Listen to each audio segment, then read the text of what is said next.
75 anos, a história da Agrosérie se funde à história de sucesso do agronegócio brasileiro. Pelas mãos de Antônio Secundino, fomos pioneiros ao desenvolver o primeiro milho híbrido adaptado ao Brasil. Ao longo de gerações, acompanhamos o trabalho incansável dos produtores rurais para que o nosso agronegócio continue ajudando a construir o futuro do Brasil. Agroséries, grandes histórias constroem o futuro.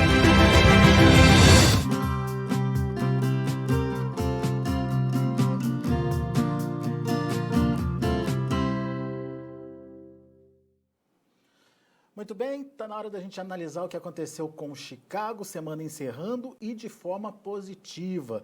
O mercado até começou aí bastante restrito na movimentação, ganhos variando aí entre altas e baixas em determinados momentos do pregão, mas agora na reta final a gente viu os preços acelerarem e a gente está vendo um novembro, por exemplo, encerrar com 10 pontos de alta a 10 dólares e 85 cents por bushel. Janeiro, 10 dólares e 81 cents por bushel, quase 9 de alta. E o maio, que é a referência para nós aqui no Brasil, 10 dólares e 61 cents por bushel, alta de 6 pontos e meio. Ou seja, uma semana bastante interessante para os preços lá em Chicago, patamares também importantes aí, níveis até então que a gente já não via há algum tempo, e a gente quer saber qual o potencial de movimentação lá em Chicago, o que está fazendo esses preços subirem, o que a gente pode esperar em relação ao comportamento dos preços. Vamos perguntar para quem entende, vamos direto lá para Porto Alegre, no Rio Grande do Sul, onde está Carlos Cogo. Seja bem-vindo, meu amigo. Obrigado pela participação conosco mais uma vez aqui no Notícias Agrícolas. Lembrando que o Cogo é lá da Cogo Inteligência em Agronegócio. Nos ajude a entender essa animação toda do mercado. Foi uma semana muito interessante para os negócios, né, Cogo? E num dia que a gente pensou que o mercado fosse ficar mais amoado, mais quietinho, a gente vê um encerramento desse aí com um patamar conquistado dos 10,80. E aí, Cogo, o que a gente pode entender aí dessa movimentação e o que vem por aí? Bom dia, boa tarde, Alex, boa tarde a todos que estão nos assistindo. Na verdade, realmente, nós estamos num patamar bem diferente, né? Nos caminhando, talvez, para chegar bem rápido à casa dos 11 dólares por bushel nesses contratos aí, já de 2021, né? Como você mencionou agora, janeiro fechando a 10,81. É um preço bastante diferente daquele que o contrato tinha, só para lembrar. Esse contrato, na segunda semana de agosto, ele estava em 8,45 por bushel. Então, se a gente botar 8,40 aí, a gente tem um ganho da ordem de 25% a quase 30% nesse vencimento de janeiro. E a mesma coisa vale para o vencimento março e maio. Embalado pelas vendas fortes dos Estados Unidos, de soja para o mercado chinês, esse é o motivo. Pelo prêmio de risco climático que tem dá para dizer que sobre a América do Sul, com a confirmação e já a instalação do fenômeno Laninha, e agora talvez não de forma fraca, mas de forma moderada forte, pela quase inexistência de soja a ser originada no Brasil, pela falta de oferta por parte da Argentina, que está com uma oscilação cambial muito forte e prefere estocar o produto. E ainda a gente pode colocar uma questão de que realmente, acho que não houve surpresa, mas pesou no mercado também o fato no último relatório do USDA ter reduzido a produção de soja e também já projetado uma exportação maior e uma redução de estoque final nos Estados Unidos. Então, tudo isso vem se somando ao longo do tempo e aí vem atrasando toda essa questão de plantio no Brasil. Mesmo que a gente consiga plantar tudo na época correta, enquanto não chegar a hora de desenvolvimento da safra e da colheita, o mercado vai deixar um prêmio de risco climático embutido dentro dos preços. Quer dizer, agora, então, Chicago não está só observando se o Brasil planta ou não planta, se evolui ou não evolui no plantio. Ele quer saber o que vai acontecer com a safra em si, até porque é um ano de laninha, né, Cogo? É um ano complicado para a produção em algumas regiões, né? Talvez em outros anos isso não fosse tão importante. No momento que o Brasil passou a ser primeiro o maior exportador do mundo, depois passou a ser o maior produtor do mundo, a moeda brasileira, a safra brasileira, tudo que acontece no Brasil passa a ser a questão política, o que for. Tudo passa a ser motivo de influência de Chicago. Isso a gente vem conversando nós aqui há bastante tempo com vocês, né? O Brasil vem tendo uma influência cada vez maior e isso fica cada vez mais transparente nos resultados dos pregões, né? O Brasil é o tema das conversas sempre. Hoje até que nem foi muito tema da conversa. Os traders falaram muito na questão do atraso, mas falaram muito mais nas vendas muito fortes feitas nessas últimas semanas para a China, de soja chinesa, da safra nova americana, que recém-colhida já está bem vendida aí, né? Muito bem. Vamos então por partes. Da demanda da China, principalmente. A demanda vem forte. Até agora a gente viu aí, voltou do feriado, continuou comprando. Enfim, a explicação é que a China está se preparando para esse possível vazio de oferta deixado pelo atraso da entrada da safra brasileira, né? Atrasou o plantio, vai atrasar a entrada lá na frente. Mas a China já comprou tudo que precisava ter comprado ou ainda tem mais coisa para comprar? Qual o potencial que a China tem ainda para mexer nos preços, Kogo? Talvez não vá mexer nos preços, mas pelo fato de estar estimando uma importação total de 100 milhões de toneladas da China e saber que, evidentemente, que ela não vai encontrar isso tudo nos Estados Unidos, né? Então ela voltará a comprar depois também do Brasil, Argentina, do Paraguai, seja onde for, seja da origem que tiver. Então, 100 milhões de toneladas é os 51% de todo o comércio global do ano que vem, e a China, com esse peso todo, vai ficar fazendo pressão altista no preço enquanto ela estiver fazendo isso. Na verdade, ela está formando estoque, né? Ela não tem ainda uma recuperação de rebanho tão grande a ponto de dizer que isso é para demanda imediata, não. Não tem perspectiva da China parar de comprar, então, de uma hora para outra? Não tem perspectiva, porque mesmo que ela conseguisse comprar grandes volumes nos Estados Unidos, ela teria que se voltar a partir de janeiro, fevereiro, para o mercado da América do Sul. E como nós estamos comentando aqui, é um mercado que já não tem dúvida que vai atrasar, né? Pensar que vai ter soja fim de dezembro, janeiro, eu acho que isso aí já está descartado, né? Tanto é que muita gente já comenta que soja mesmo já em fevereiro. Bom, se isso é verdade, tem um mês a mais para os americanos aí ficarem vendendo soja para a China, e isso vai ficar pressionando o preço para cima, e os prêmios também nos portos, tanto na Argentina, como que estão altos, como nos Estados Unidos, no Golfo está alto, nos outros portos americanos também está alto, e aqui no Brasil já nem importa mais, porque não tem mais soja, né? Mas também está alto. Pois é, e você reforçou aí que prêmio climático pode ser adicionado aí a qualquer momento, a depender do que possa acontecer com a safra brasileira. Safra brasileira também, você já explicou, ganhou importância, portanto, diante desse quadro. Agora, quais os reais riscos que a gente tem nesse momento, Kogo? Qual é pelo menos a sensação do mercado em relação aos riscos?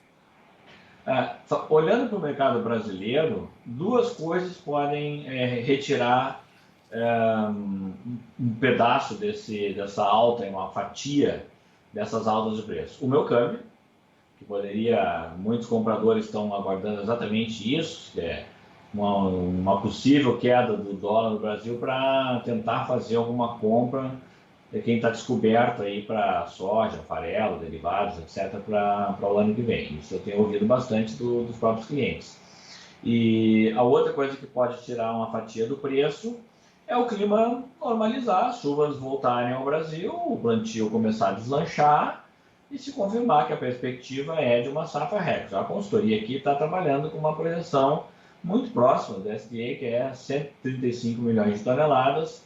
A gente tem uma metodologia parecida com a deles, que é de não projetar quebra de safra antes do plantio. Isso não deve ser feito. Isso aí, muitas empresas fazem isso, mas não é a metodologia correta.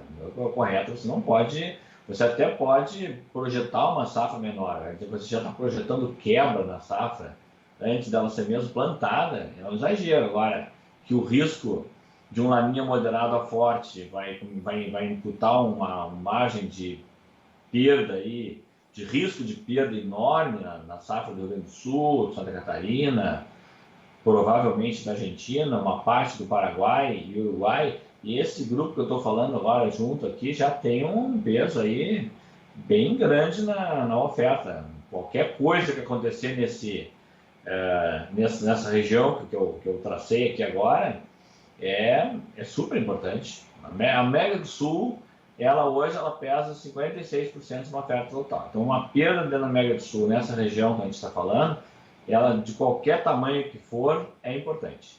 Muito bem. Então, de olho nos fatos, o mercado está de olho nisso e a possibilidade de alta é real, então, Kogo? É real, sim, até porque a gente tem alguns elementos, assim, a Argentina não está vendendo soja porque a moeda disparou e não se sabe se o governo vai tomar uma medida em relação à moeda, então praticamente não está originando nada. Paraguai já não tem mais soja, Brasil já não tem mais soja. Tem muitas coisas nesse momento também que complicam a vida do comprador, seja ele quem for. Então, se tratando de China, ele compra volumes enormes.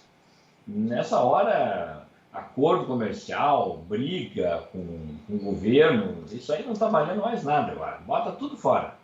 Não está valendo mais nada. A China precisa de soja e está comprando a soja que precisa. E briga fica prorrogada para outra data. Né? Muito bem. Essa é a verdade. O mercado talvez, a gente tenha conversado entre colegas que trabalham no setor, consultores mesmo, e a gente tem dito, o ano tem sido uma aula de mercado na sua pura essência, né? Que é um preço do produto vai até o limite da paridade de importação, ou seja, quanto ele vale quando é importado, que está acontecendo com a soja e com o milho. O limite de baixa é a paridade de exportação. As arbitragens, você tira a soja de um lugar e manda para outro para originar, para desviar, porque não consegue mais originar ela em um lugar. É uma aula, uma verdadeira aula, céu aberto, o que está acontecendo esse ano com os mercados de commodities agrícolas, principalmente mercados livres como o nosso, onde você pode exportar e importar, e onde o governo fez aí a alternativa, né, de zerar a alíquota de exportação e na verdade foi muito esquisito, até talvez para quem não está acompanhando, para mim não foi, mas para quem não acompanha ou não entende todo o mecanismo do processo, né, quando o governo decidiu isso, foi todo mundo fazer contas e descobriu que esses produtos que entrariam mais caros do que já estavam no país, e aí o que aconteceu? Mais alta de preço, principalmente até foi mais no milho do que na soja. A gente viu mais alta de preço imediatamente após a decisão do que o preço parecia que já estava chegando no limite, perdendo fôlego. Trouxe um novo teto, na verdade. E aí exatamente, levantaram a régua. Subiram a régua do milho e subiram um pouquinho a régua da soja. E aí, ao invés o feitiço virou contra o feiticeiro.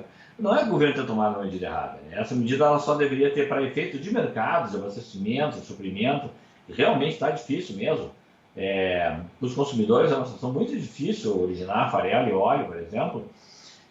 Supermercados, criadores, agricultores, confinadores, está muito difícil mesmo. Então não está errada a medida do governo. Ela foi feita num momento em que não prejudicaria o produtor brasileiro. A gente já vendeu a safra. Só que ela devia ter sido feita antes, porque você não deu tempo tem tempo de um navio dos Estados Unidos até um porto do Sul, por exemplo, são 20 dias, até porto do Nordeste são 17, 18 dias. Então, você tem um timing em toda a operação, né? Realmente vai chegar alguma coisa de produto. Agora, esse tempo todo aí, o mercado fica ali para praticar o que quer, né, de preço. Né? Pois é. Eu acho que a grande sinalização dessa medida foi dizer que não vai faltar soja, porque se faltar no mercado interno, você tem a opção de buscar no mercado externo, seja o preço que for. Mas, enfim, você pode ter essa possibilidade aí a um custo menor, pelo menos 8% menor, que é o preço da tarifa, né? Assim... Exato, né? É isso mesmo. Só que, assim, conversando com pessoas que são, vou, claro, preservar os nomes, que são meus amigos do governo, a gente entendeu que a medida só foi tardia para efeitos de inflação, para efeitos de inflação, para efeito de dar instrumentos para o comprador, para o criador. Tem que lembrar que o agronegócio é feito de grãos, de carnes, de várias coisas, né? Então tem que tentar sempre os ministros, o governo ele tem que tentar proteger todos os setores, né? Então, se alguns, olhando do lado do produtor de soja, ele fez um belo faturamento, vai fazer no ano que vem também, e se a medida fosse tomada há 2 meses atrás, não atrapalharia em nada o produtor de soja, mas daria mais tempo do pessoal se organizar, né, para importar e tudo mais. Então a gente chegou nesse consenso que devia ter sido tomado antes. A ministra na hora não quis, achou que ia realmente ferir o produtor brasileiro e tudo mais, porque de fato, assim, tinha e tem milho no mercado, ao contrário da soja. A soja não existe mais, né? Ela acabou, não tem mais nada de soja física no mercado. Vamos fazer agora em outubro, novembro, o restinho de exportação que tem e acabou mesmo, não tem mais produto. Então a medida deveria ter sido tomada mais cedo, porque a parte interessante da medida você já comentou, que isso sim funciona, que é dar o sinal, olha, tem onde importar pelo menos a 8% mais barato do que estava antes, né? Bom, ok, é isso que o governo tem que fazer. No caso do arroz, por exemplo, que ele fez mais cedo, a medida surtiu efeito e o preço parou de subir e também não caiu, ou seja, não houve prejuízo ao produtor, né? Então, um preço muito alto, não caiu e o mercado está abastecido. A mesma coisa poderia ter sido feita no caso dos derivados de soja que são necessários para o setor de biodiesel, para o setor de alimentação humana, que é o óleo de soja, farelo para nutrição animal, tem toda uma avicultura, suinocultura, confinamento, leite, tudo isso, no fundo, está provocando inflação, né? E aí depois a gente tem que levar a pecha ainda de fazer inflação de alimentos, que é horrível ter que falar sobre isso, né? Pois é. É horrível, já é tudo que a gente defendia. Eu mesmo fui em congresso muitas vezes chegar e dizer de boca cheia que exportar grãos não provoca inflação. Eu sempre disse isso. E é verdade, e a gente tem que convir. Não foi a exportação que provocou a inflação. Tem um monstro efeito cambial aí dentro, né? Com certeza, o que fez a diferença aí, principalmente agora. agora. Retira esse câmbio aí e vê qual é o preço que estaria esses produtos, né? Exatamente. Agora, Kogo, você falou aí da questão da margem do produtor. A margem já foi positiva nesse último ano e a tendência, ou pelo menos os números estão mostrando que elas serão positivas também no ano que vem. Quais as contas, Kogo? O que a gente pode entender? Que margem é essa? Que preço é esse? Enfim, dá para já ter uma projeção de preço médio, por exemplo, para a safra do ano que vem, essa que está sendo plantada agora? Uma quantidade tão grande de soja vendida antecipadamente e os níveis que os contratos futuros estão agora, a gente já consegue projetar bem, sim, porque nós temos a seguinte metodologia: a gente balanceia o que já está negociado antecipadamente, né, dolariza isso e imputa um preço médio para o que resta ser vendido e transforma tudo em dólar por saca e coloca numa planilha de custo e margem, tá?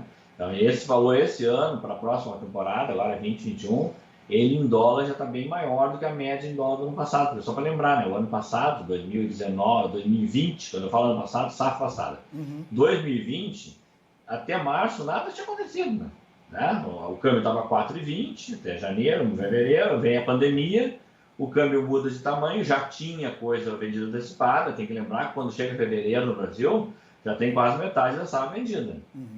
Então, a conta do ano da safra que passou, ela fechou, por exemplo, no sul do Brasil, deu um preço médio de 20 dólares e 56 por saca vendida ao produtor FOB interior do sul, tá?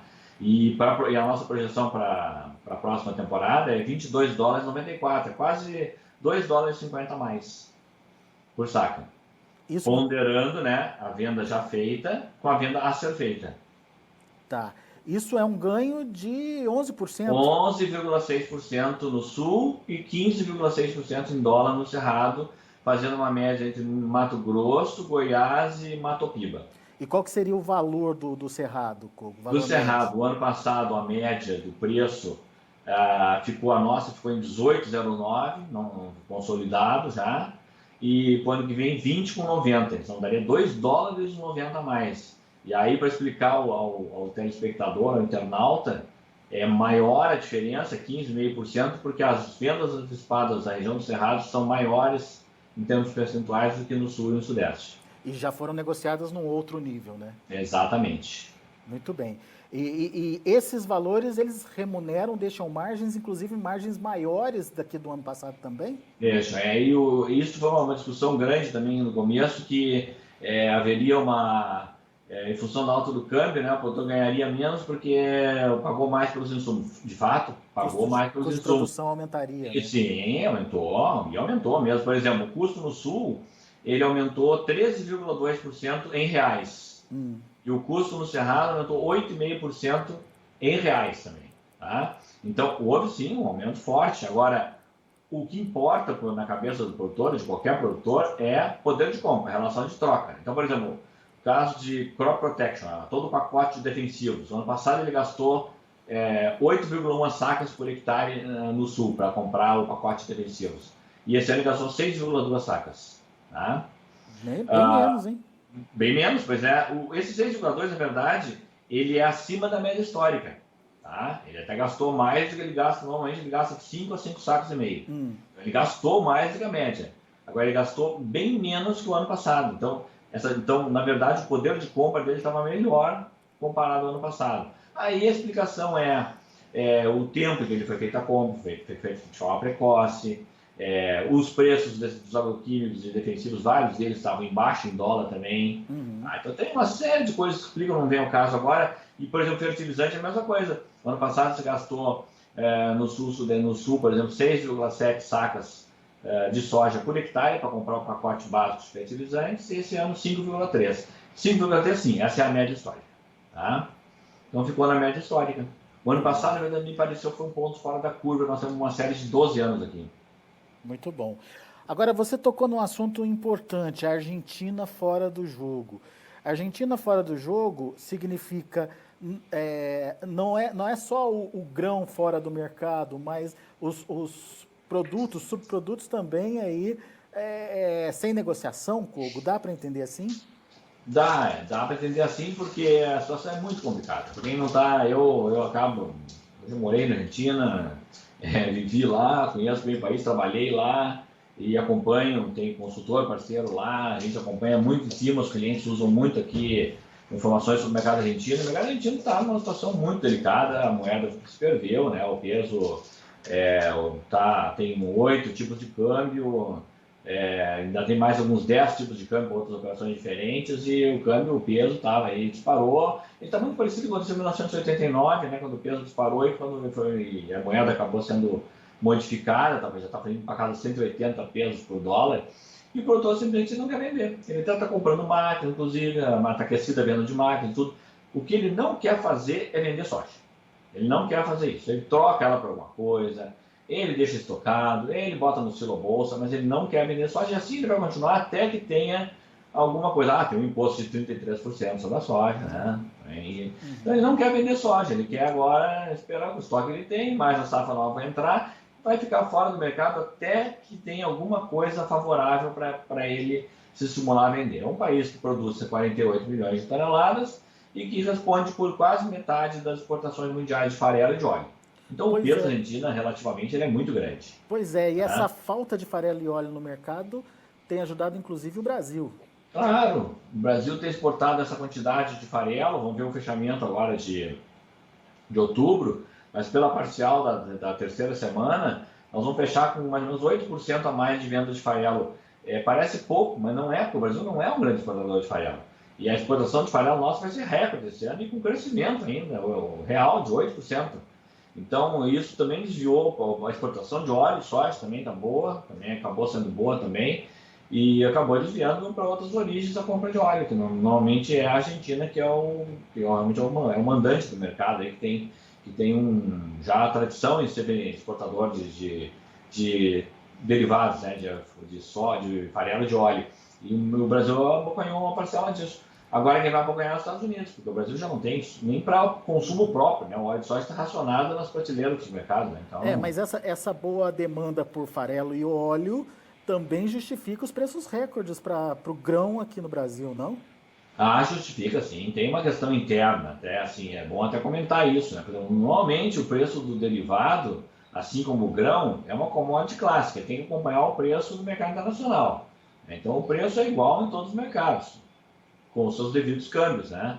Só que nesse momento, por exemplo, o mercado de farelo no Brasil está acompanhando o mesmo movimento que está acontecendo no mercado internacional, que é de alta que nem no grão. Mas o mercado de óleo não, ele se descolou completamente do preço internacional e o mercado brasileiro de óleo está praticando um preço muito acima do preço praticado no mercado internacional. Isso tudo estou falando em dólares, tá? E não é só oportunidade pela falta da China, né? Pela falta da Não. Argentina, desculpa. Não, aí entra a questão do biodiesel. Lembrando que uma empresa, para o leilão de hoje foi um sucesso, né? Faturou 6,1 bilhões de reais no leilão de biodiesel, né? Foi um resultado estrondoso, é um preço alto, e isso está ligado a uma outra questão que muitas pessoas não se deram conta também. Você não pode usar a soja importada para fazer biodiesel. Tem o selo social, né? Você precisa comprar, originar a soja do produtor inscrito, e isso não tem mais. Então está uma verdadeira, por isso esse pedido da Federação dos Produtores de Combustíveis, da FECombustíveis, para diminuir a mistura, porque está onerando o preço na refinaria, o preço do óleo diesel na refinaria. Esse descolamento está em função do biodiesel. A grande demanda de óleo no Brasil não é para consumo humano, é para biodiesel.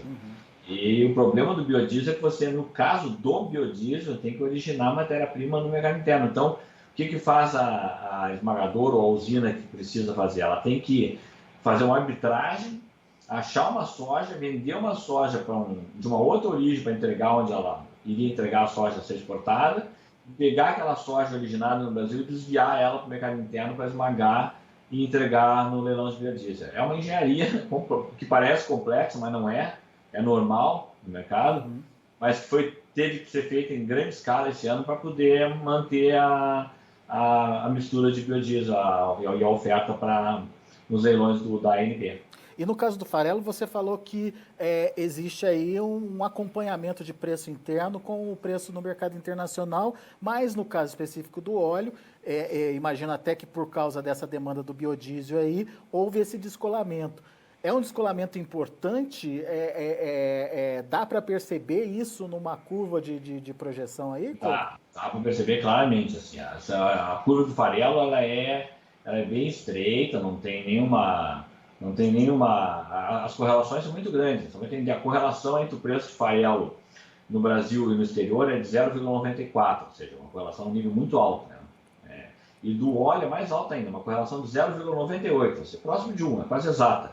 Agora, hoje, por exemplo, só para ter uma ideia, o óleo, pegando o valor em dólares por tonelada, o óleo no mercado internacional está cotado hoje em torno de 755 dólares a tonelada, e no mercado atacadista de São Paulo, ele está cotado a 1.282 dólares a tonelada.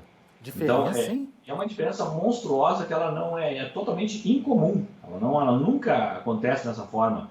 No máximo, a gente tem uma diferença assim, de 50, 100 dólares, já é quase que um exagero.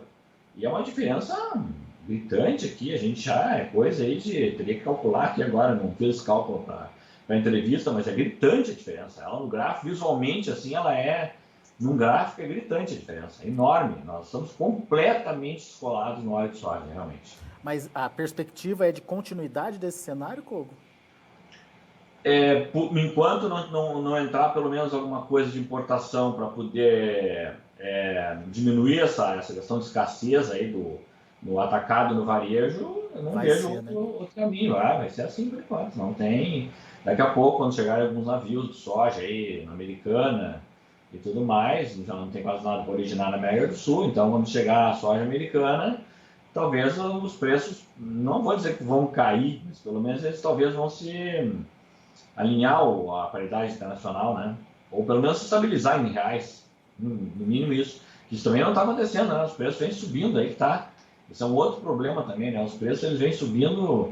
Bom, só para quem está nos assistindo, né? É o maior preço do farelo da história em termos nominais reais, é o maior preço do óleo de soja em termos nominais reais da história. O preço de óleo de soja a R$ 7.500 a tonelada, hoje com o ICMS, São Paulo está R$ 7.250 a tonelada. Não existe isso na história, deflacionar esse valor é o maior da história. Puxa vida. Muito bom. Uma aula para a gente aqui, então, principalmente entendendo os bastidores aí da negociação, enfim, os fatores que fazem o mercado subir ou não, detalhes muito importantes colocados aí pelo Carlos Cogo, e mais do que isso, a continuidade desse bom momento aí para o produtor de soja em termos de rentabilidade, em termos de preços conseguidos aí pelo produto dele. Carlos Cogo, muito obrigado, viu, pela sua participação aqui com a gente. Volte sempre, Cogo, é sempre bom te ouvir. Com certeza, prazer para mim também. Um bom final de semana para você e bom final de semana aos nossos espectadores e internautas. Abraço. Grande abraço.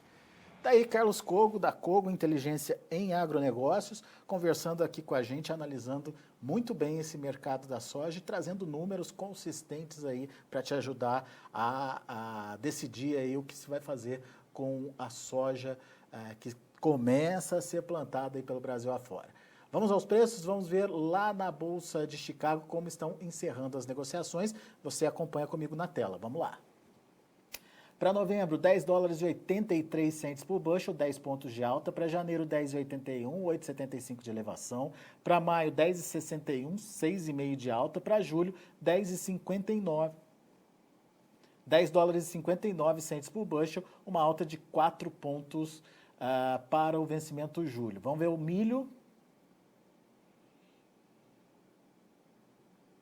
Para dezembro, 4 dólares e 19 centes por bushel, 3 de alta. Para março, 4,20, alta de 2 pontos. Para maio, 4,21, alta de 1,5 ponto. Para julho, 4 dólares e 20 centes por bushel, também subindo um pontinho aí, vencimento julho. Vamos ver o trigo. Trigo também no movimento positivo hoje, dezembro 6 dólares e 32, alta de 10 pontos. O março 6,32 também, alta de 8 pontos mais 75. Para maio 6,30, subindo 7,75. E para julho 6 dólares e 18 centes por bushel, alta de 5 pontos. São esses os números de fechamento das negociações nesta sexta-feira lá na Bolsa de Chicago. A gente fica por aqui. Agradeço muito a sua atenção, sua audiência. E a gente volta na segunda-feira com outras informações, mais destaques, tudo para que você continue sendo o produtor mais bem informado do Brasil. Continue com a gente.